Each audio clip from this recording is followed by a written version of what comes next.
Hi everyone, welcome back to my YouTube channel Bihar education by Nidhi academy. तो आज की इस वीडियो में हम लोग पढ़ने वाले हैं क्लास 10th का इकोनॉमिक्स। ठीक है, और ये जो चैप्टर है बहुत ज़्यादा इम्पॉर्टेंट है आपके बोर्ड एग्जामिनेशन के लिए, क्योंकि यहाँ से बहुत बार क्वेश्चन पूछे गए हैं। ठीक है, ये सारे जो क्वेश्चन है इसमें सिर्फ ऑब्जेक्टिव क्वेश्चन आपको मिलेगा, अर्थव्यवस्था और इसके इतिहास के विकास का ऑब्जेक्टिव क्वेश्चन मिलेगा, जो कि बोर्ड एग्जाम में बहुत बार यहाँ से क्वेश्चन पूछा गया है। और इसमें वैसे सारे क्वेश्चन को सबमिट किया गया है जो कि प्रीवियस ईयर में पूछा गया है। तो आप लोग इस वीडियो को जरूर देखिएगा, इस वीडियो को लाइक शेयर एंड सब्सक्राइब जरूर कीजिएगा। आशा करते हैं कि हमारे जितने भी वीडियोस हैं वो आपको अच्छे लगते होंगे और आप उनको लाइक शेयर एंड सब्सक्राइब करते होंगे। ठीक है, और एक इम्पॉर्टेंट बात की प्लेलिस्ट में बना दूंगी बोर्ड एग्जामिनेशन से। ठीक है, अलग अलग जो आपका सब्जेक्ट है सब्जेक्ट वाइज में बना दूंगी, आप लोग वहां से जाकर देख लीजिएगा, क्योंकि ऐसे आप लोग को प्रॉब्लम ना हो कोई भी। तो इसके लिए हम प्लेलिस्ट बना देंगे, आप जाके देख सकते हैं वहां से। ठीक है, तो चलिए इस वीडियो में हम लोग देखते हैं क्लास 10th का इकोनॉमिक्स यानी अर्थव्यवस्था और उसके जो इतिहास का विकास है। ठीक है, उसके बारे में हम लोग ऑब्जेक्टिव क्वेश्चन को डिस्कस कर लेते हैं। जिस देश का राष्ट्रीय आय अधिक होता है वो क्या कहलाता है? तो वो देश कहलाता है विकसित। कि कोई भी देश है अगर उसका राष्ट्रीय आय अधिक होता है तो वो कहलाता है विकसित। ठीक है, उसके बाद सेकंड नंबर क्वेश्चन हमारा है कि इनमें से किसे पिछड़ा राज्य कहा जाता है? तो वो है बिहार। बिहार को हम लोग किस नाम से जानते हैं? तो पिछड़ा राज्य, ये सबसे पिछड़ा हुआ राज्य है। ठीक है, थर्ड नंबर क्वेश्चन हमारा है कि इनमें से कौन से देश में मिश्रित अर्थव्यवस्था है? तो ऑप्शंस में क्या दिया हुआ है? अमेरिका है, भारत है और इनमें से कोई नहीं। तो आप लोग तो जानते ही हैं कि भारत में क्या है? मिश्रित अर्थव्यवस्था है। उसके बाद है भारत की आर्थिक व्यवस्था क्या है? तो जो भारत की आर्थिक व्यवस्था है वो मिश्रित है। ठीक है, फिफ्थ नंबर क्वेश्चन देखिए हमारा कि किस क्षेत्र को प्राथमिक क्षेत्र कहा जाता है? तो आप लोग जानते ही हैं कि प्राथमिक क्षेत्र होता है, द्वितीयक क्षेत्र होता है, तृतीयक क्षेत्र होता है। तो प्राथमिक क्षेत्र को हम लोग किस नाम से जानते हैं? कृषि के क्षेत्र से। और द्वितीय क्षेत्र को किस नाम से जानते हैं? औद्योगिक क्षेत्र से। और जो थर्ड वाला यानी तृतीय क्षेत्र होता है उसको किस नाम से जानते हैं? तो सेवा क्षेत्र के नाम से। तो इसका ऑप्शन क्या होगा? कृषि क्षेत्र, ऑप्शन नंबर बी। उसके बाद देखिए कि भारत में योजना आयोग का गठन कब किया गया था? ये बहुत इंपॉर्टेंट क्वेश्चन है कि बहुत बार पूछता है, मतलब हर साल देखा जाए तो पूछता ही पूछता है। ठीक है, भारत में योजना आयोग का गठन कब हुआ था? तो वो है 18 मार्च 1950 को। ठीक है, याद रखिएगा। 7 नंबर क्वेश्चन हमारा है कि ऊर्जा के मुख्य स्रोत क्या होता है? तो ऊर्जा का मुख्य स्रोत कोयला भी होता है, कोयला से भी ऊर्जा मिलता है, पेट्रोलियम भी होता है, विद्युत भी हो जाता है। तो इनमें से सभी क्या होगा? आंसर होगा। 8 नंबर क्वेश्चन हमारा है कि अर्थव्यवस्था के मुख्यतः कितने प्रकार होते हैं? तो अर्थव्यवस्था जो है उसके ऑप्शन नंबर 3 सी होगा, वो है 3। जो 3 प्रकार के अर्थव्यवस्था होते हैं मुख्यतः यही होते हैं, प्राथमिक, द्वितीयक और तृतीयक क्षेत्र। ठीक है, उसके बाद देखिए कि 4 भारत में नीति आयोग का गठन कब हुआ? यहाँ 4 नहीं होगा, गलती से प्रिंट हो गया है। भारत में जो है नीति आयोग की स्थापना कब की गई थी? तो 2015 में नीति आयोग की जो की गई है, नीति आयोग की जो स्थापना की गई है वो 2015 में की गई। ठीक है, 10 नंबर हमारा क्वेश्चन देखिए क्या है कि जनसंख्या वृद्धि में आर्थिक विकास की गति क्या है? जनसंख्या जो वृद्धि हो रही है, ठीक है, तो उसमें हम लोग आर्थिक विकास की अगर गति को देखें तो वो क्या है? तो वो मंद होती जा रही है धीरे धीरे। मतलब जो जनसंख्या है वो आर्थिक विकास को क्या कर रही है? मंद करती जा रही है। 11 नंबर क्वेश्चन देखिए कि आर्थिक क्रियाओं का उद्देश्य क्या होता है? तो ये है जीविकोपार्जन, यानी जो आर्थिक क्रियाएं हम लोग करते हैं, क्यों करते हैं? अपना जीवन यापन करने के लिए, जीवन चलाने के लिए। आर्थिक क्रियाएं का मतलब होता है कि जो वैसे क्रिया हम लोग करते हैं जिससे हम लोग को पैसा मिलता है। ठीक है, तो आर्थिक क्रियाओं का उद्देश्य क्या हुआ? कि पैसा कमाना। पैसा किस लिए कमाना? तो अपने जीवन के लिए, जीवन यापन करने के लिए, जीवन व्यतीत करने के लिए। तो आप लोग का आंसर क्या होगा इसमें? जीविकोपार्जन। ठीक है, 12 नंबर क्वेश्चन देखिए, आर्थिक विकास का गैर आर्थिक कारक कौन है? जो आर्थिक विकास होता है उसका जो गैर आर्थिक कारक क्या होता है? तो ऑप्शंस में हमारा क्या दिया है कि तकनीक विकास हो गया, प्राकृतिक संसाधन, मानवीय संसाधन, सामाजिक। तो जो आर्थिक विकास होता है हमारा, तो इसके लिए अगर देखा जाए, गैर आर्थिक कहने का मतलब है कि नुकसान, उससे आर्थिक विकास जो होता है ये हम लोग को क्या कर देता है, एक मानिए एक तरफ से रोजगार देता है, ठीक है।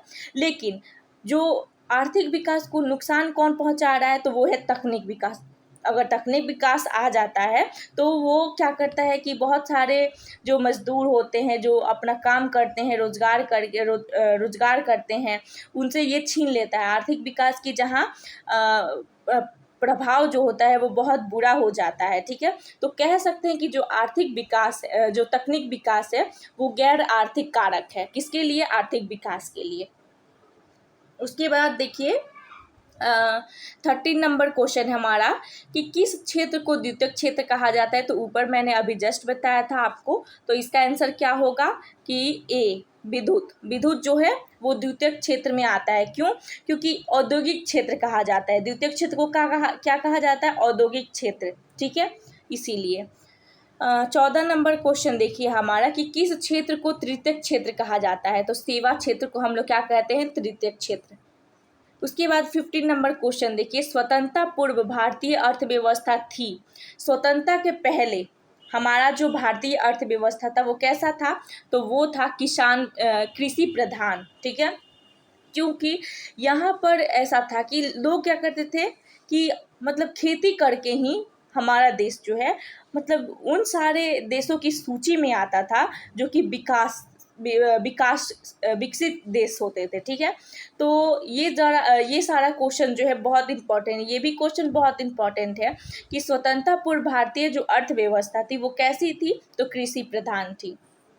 उसके बाद देखिए कि किसी देश के विकास का स्तर जो होता है, किसी देश का जो विकास का स्तर होता है किस आधार पर निर्धारित किया जाता है, तो वो है इन तीनों के आधार पर, प्रति व्यक्ति आय के आधार पर भी, साक्षरता दर के आधार पर भी, और स्वास्थ्य स्थिति के दर पर भी। मतलब हम लोग कह सकते हैं कि कोई देश विकास के स्तर पर है या नहीं, इस चीज़ का अगर हमको जानना है तो सबसे पहले उसका जानेंगे कि उस देश में प्रति व्यक्ति आय कितना है, ठीक है, साक्षरता दर कैसा है वहाँ का, स्वास्थ्य स्थिति कैसी है। इन तीनों चीज़ों के द्वारा हम लोग क्या पता कर सकते हैं कि कोई देश विकास के स्तर पर है या नहीं, ठीक है। उसके बाद देखिए कि भारत के पड़ोसी देशों में किस देश की प्रति व्यक्ति आय जो है अधिक है, तो वो है श्रीलंका। अगर भारत के पड़ोसी देशों में देखा जाए तो श्रीलंका जो है वहाँ पर क्या है, तो प्रति व्यक्ति आय जो है सबसे ज़्यादा है। उसके बाद देखिए 18 नंबर, यदि राष्ट्रीय आय की अपेक्षा जनसंख्या में वृद्धि दर का अनुपात अधिक हो तो प्रति व्यक्ति आय क्या हो जाएगी। अगर मानिए कि जो राष्ट्रीय आय है उसकी अपेक्षा में जनसंख्या जो वृद्धि दर है उसका अनुपात जो है अधिक हो तो प्रति व्यक्ति आय क्या हो जाएगी, तो कम हो जाएगी, प्रति व्यक्ति आय कम हो जाएगी। क्योंकि जो राष्ट्रीय आय है वो जितनी जनसंख्या ज़्यादा होगी उसमें बढ़ जाएगी, तो इससे कम हो जाएगी वो। उसके बाद देखिए फूट डालो राज करो की नीति किसने अपनाई थी, वो है अंग्रेजों ने। ये बहुत ज़्यादा मतलब ये तो जाना माना सा लग रहा है। उसके बाद देखिए 20 नंबर क्वेश्चन है कि भारत की प्रथम पंचवर्षीय योजना का कार्यकाल। ये तो बहुत इंपॉर्टेंट क्वेश्चन है। हम लोग के टाइम हम लोग के सर भी ये बहुत बहुत ज़्यादा पढ़ाते थे ये सारा क्वेश्चन, ठीक है। तो ये सारा क्वेश्चन जो है बहुत इंपॉर्टेंट है कि भारत की जो प्रथम पंचवर्षीय योजना लागू की गई थी उसका कार्यकाल कब से कब था, तो 1951 से लेके 1956 तक। और अगर आपको पूछे द्वितीय तृतीय मतलब प्रथम पंचवर्षीय या फिर द्वितीय पूछ दे तो इसमें 56 है तो इसमें 5 जोड़ते जाइए तो आपको पता चल जाएगा, ठीक है। उसके बाद देखिए बिहार में जीवन यापन का मुख्य साधन क्या है, तो वो है कृषि। कृषि के द्वारा ही बिहार में कट गया, एक मिनट। बिहार में क्या है कि जो मतलब जीवन यापन का मुख्य साधन देखा जाए वो क्या है, कृषि है, ठीक है। उसके बाद देखिए क्या है कि एक समाजवादी अर्थ यानी व्यवस्था में सर्वाधिक बल पर किस पर दिया गया, तो वो है लोक कल्याण पर। मतलब एक समाजवादी का अर्थ ये होता है कि लोक कल्याण पर ज़्यादा बल दिया जाए। उसके बाद देखिए भारत में प्रथम पंचवर्षीय योजना की शुरुआत कब हुई थी। तो अभी जस्ट हम लोगों ने पढ़ा शुरुआत कब हुई, उस समय क्या पूछा था, कार्यकाल, ठीक है, लेकिन इसमें पूछ रहा है क्या, शुरुआत कब हुई। तो ऑप्शन नंबर क्या होगा, बी, 1951। उसके बाद देखिए 24 नंबर क्वेश्चन कि राष्ट्रीय विकास परिषद का गठन सॉरी, ये बहुत इंपॉर्टेंट क्वेश्चन है, बहुत बार पूछता है, ठीक है। सॉरी, एक मिनट। तो ये जो सारा जो क्वेश्चन है 24 नंबर कि राष्ट्रीय विकास परिषद का गठन कब हुआ, तो ये बहुत इंपॉर्टेंट है। तो इसका आंसर होगा 1952 में, ऑप्शन नंबर सी, क्योंकि ये बहुत इंपॉर्टेंट है। एक तो आप लोग याद रखिएगा कि ये कब हुआ था, राष्ट्रीय विकास परिषद का प्रथम पंचवर्षीय योजना का कार्यकाल याद रखिए, या फिर वो कब तक रहा और शुरुआत कब हुआ। बस ये क्वेश्चन बहुत इंपॉर्टेंट, क्योंकि ये पूछता है। 25 नंबर देखिए कि बैंक उदाहरण किसका है, तो वो है तृतीयक क्षेत्र का, ठीक है। उसके बाद देखिए किस अर्थव्यवस्था में उत्पादन के साधनों पर किसी व्यक्ति या निजी संस्था का अधिकार होता है, तो वो है समाजवादी। समाजवादी जो अर्थव्यवस्था है उसमें जो उत्पादन के साधन होते हैं उसमें व्यक्ति का भी हाथ होता है और निजी संस्थाओं का भी। तो देखिए उसके बाद है 27 नंबर, निम्नलिखित में से कौन सा देश जो है विकसित अर्थव्यवस्था का उदाहरण है, तो वो है संयुक्त राज्य अमेरिका। ये बहुत ज़्यादा विकसित है। उसके बाद 28 नंबर क्वेश्चन देखिए कि नरेगा के अंतर्गत ग्रामीण मजदूरों को साल में कम से कम कितने दिनों के लिए रोजगार देने की व्यवस्था है, तो 100 दिनों के लिए। ये भी बहुत इंपॉर्टेंट क्वेश्चन है। नरेगा एक कार्यक्रम है किसके लिए, तो राष्ट्रीय स्तर पर जो है एक कार्यक्रम है, इसको चलाया जाता है। सतत विकास का उद्देश्य क्या है, तो सतत विकास का उद्देश्य है कि अपने लिए और आने वाले संतति के लिए मतलब कार्य करना, उनके लिए कुछ बचा के रखना, मानिए ऐसे ही। प्लास्टिक मुद्रा कैसी होती है, तो प्लास्टिक मुद्रा जो होती है वो एटीएम है, ठीक है। जनसंख्या की दृष्टि से बिहार का भारत में कौन सा स्थान है, तो वो है ऑप्शन नंबर सी, तीसरा। जनसंख्या की दृष्टि से देखा जाए तो सब्जी उत्पादन में बिहार को कौन सा स्थान प्राप्त है, तो वो है दूसरा। सब्जी उत्पादन में सबसे ज़्यादा सेकेंड नंबर पे आता है क्या, बिहार। बिहार में किसकी प्रधानता पाई जाती है, तो वो है कृषि का। बिहार में आर्थिक पिछड़ेपन का कारण क्या है, तो जनसंख्या पर अधिक वृद्धि और कृषि पर अधिक भार, सूखा और बाढ़ का प्रकोप, इनमें से सभी, यानी ऑप्शन नंबर डी होगा, क्योंकि ये सारी चीज कारण क्या चीज के हैं, पिछड़ेपन के हैं। बिहार में विभाजन के बाद कौन सा उद्योग रह गया था, तो वो है ऑप्शन नंबर बी, चीनी उद्योग। अगर बिहार और झारखंड का जब विभाजन हुआ था तो वहाँ पे क्या रह गया, सिर्फ और सिर्फ बिहार में चीनी उद्योग ही बच गए थे। बिहार के विकास में सबसे बड़ी बाधा क्या थी, तो वो है बाढ़। अगर बिहार का विकास देखा जाए तो सबसे ज़्यादा बाढ़, क्योंकि यहाँ पे बहुत ज़्यादा बाढ़ आती रहती है, ठीक है। उसके बाद देखिए ऑप्शन नंबर 38 नंबर देखिए, बिहार के पिछड़ेपन को दूर करने के कौन से उपाय हैं, तो ऑप्शन नंबर डी होगा। क्यों, क्योंकि उपयुक्त सभी कृषि पर निर्भर है, यानी जनसंख्या पर निरंतर भी करना हमको ज़रूरी है। कृषि का जो तेज़ी से विकास हो रहा है वो भी करना ज़रूरी है, और उद्योग का विकास करना भी बहुत ज़रूरी है। 39 नंबर क्वेश्चन है कि बिहार की कितनी प्रतिशत जनसंख्या अपने जीविकोपार्जन के लिए है, तो वो है बी नंबर 80%। भारत के संदर्भ में आज़ादी के बाद प्राथमिक क्षेत्र का योगदान क्या है, तो वो घटता गया है। उसके बाद देखिए अर्थव्यवस्था के कितने प्रमुख क्षेत्र हैं, तो वो हैं 3, ठीक है, याद रखिएगा। निम्नलिखित में से कौन सा देश मिश्रित है, तो वो है भारत। निम्नलिखित में से कौन सा क्षेत्र को हम लोग प्राथमिक क्षेत्र कहते हैं, तो कृषि क्षेत्र को। उसके बाद भारत में सेवा क्षेत्र जो है समानतः कितने भागों में बांटा गया है, तो 2 भागों में। उसके बाद भारत की जो राष्ट्रीय आय में किस क्षेत्र का सर्वाधिक योगदान है, तो तृतीयक क्षेत्र का।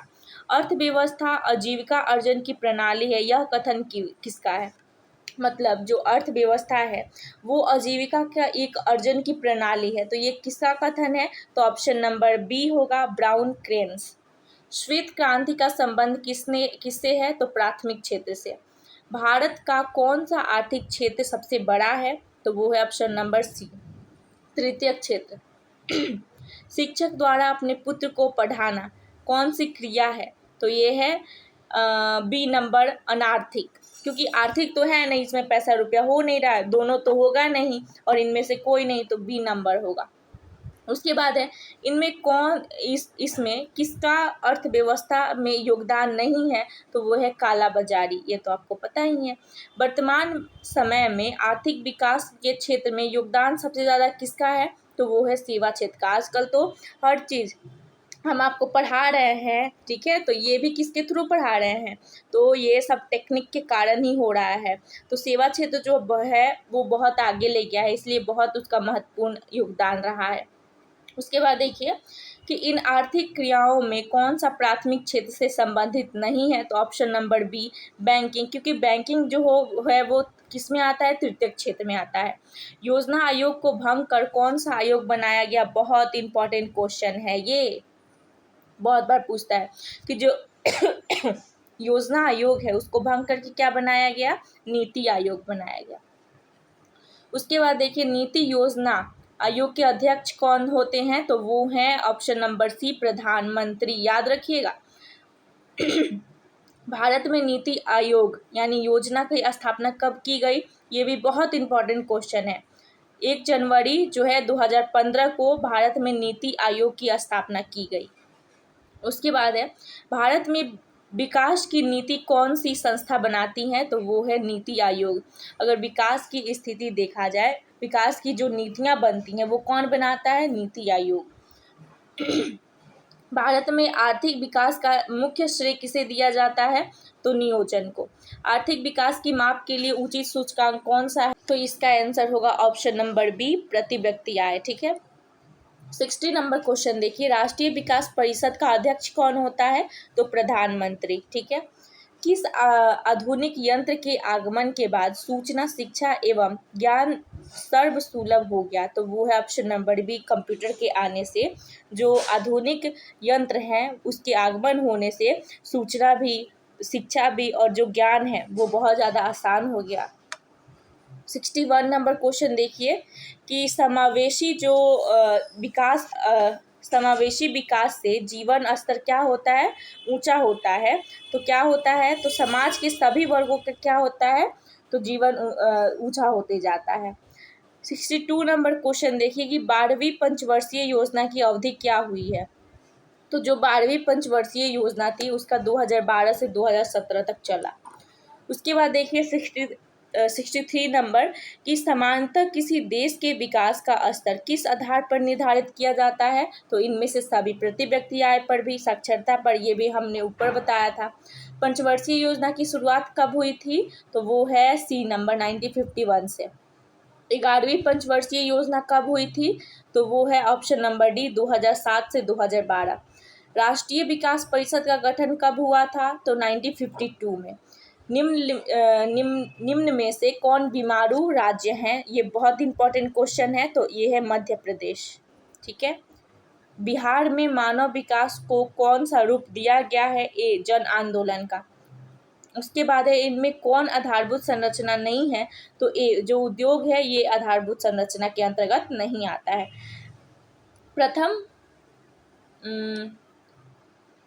प्रथम मानव विकास रिपोर्ट किसके निर्देशांक पर तैयार की गई है, तो वो है महबूब उल हक। ये बहुत इंपॉर्टेंट क्वेश्चन है, आपको बता देते हैं। हमने जो जो कहा है कि बहुत इंपॉर्टेंट है उसको ज़्यादा ध्यान दीजिएगा, ठीक है, और ये भी बहुत इंपॉर्टेंट है। प्रथम मानव विकास रिपोर्ट किसके निर्देशन पर तैयार की गई थी, तो वो है महबूब उल हक।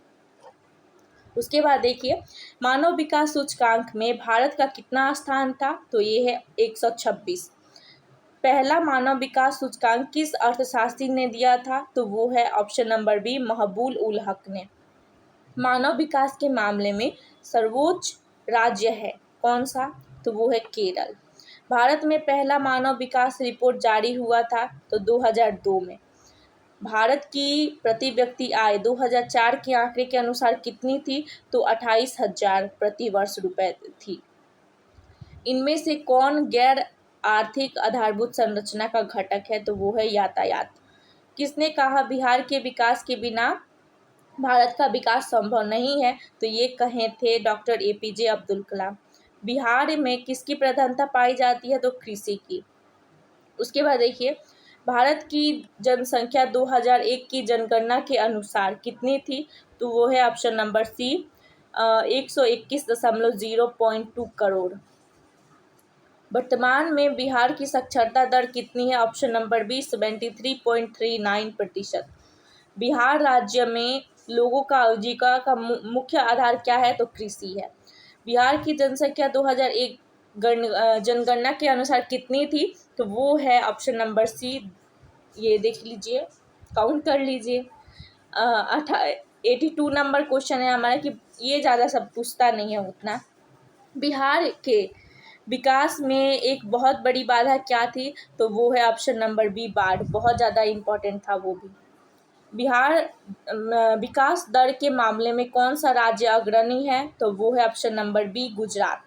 2011 के जनगणना के अनुसार बिहार में कुल कितने प्रतिशत लोग साक्षर हैं? तो ऑप्शन नंबर सी, 63.82। ये बहुत इम्पोर्टेंट है। किस अर्थशास्त्री ने कहा गरीबी कैंसर रोग की तरह होती है? तो ये है कुंजेंट, ठीक है, इन्होंने कहा था। केंद्रीय सांख्यिकी संगठन CSO ने बिहार का वर्तमान विकास दर कितना माना है? तो ये है ऑप्शन नंबर सी, 11.03%। ये बहुत इम्पोर्टेंट है। कृषि जनित उद्योग के विकास से किस राज्य का विकास किया जा सकता है? तो बिहार का। मानव की न्यूनतम आवश्यकताएं क्या होती हैं? रोटी, कपड़ा, मकान, यही चीज होती है। तो ऑप्शन नंबर ए। बिहार गरीबी रेखा के नीचे रहने वाले शहरी लोगों की कैलोरी कितनी होती है? तो 2100 कैलोरी। और जो ग्रामीण क्षेत्रों में गरीबी रेखा के नीचे वाले लोगों की होती है तो वो है 2400 कैलोरी। इसको याद रखिएगा। 90 नंबर क्वेश्चन देखिए, ये आ ही गया कि ग्रामीण क्षेत्रों में रहने वाले लोगों की कैलोरी कितनी होती है मात्रा? तो 2400 कैलोरी। नरेगा में मजदूरों को कितने वर्ष में कितने दिनों के लिए काम की गारंटी दी जाती है? तो वो है 100 दिनों के लिए। उसके बाद नहीं है क्वेश्चन, 91 तक था। ये बहुत इंपॉर्टेंट क्वेश्चन था सारा। इसमें जो जो मैं बताई हूँ कि इम्पॉर्टेंट नहीं इम्पॉर्टेंट है ऐसे करके, तो वो बहुत इंपॉर्टेंट है, उसको ज़्यादा ध्यान दीजिएगा।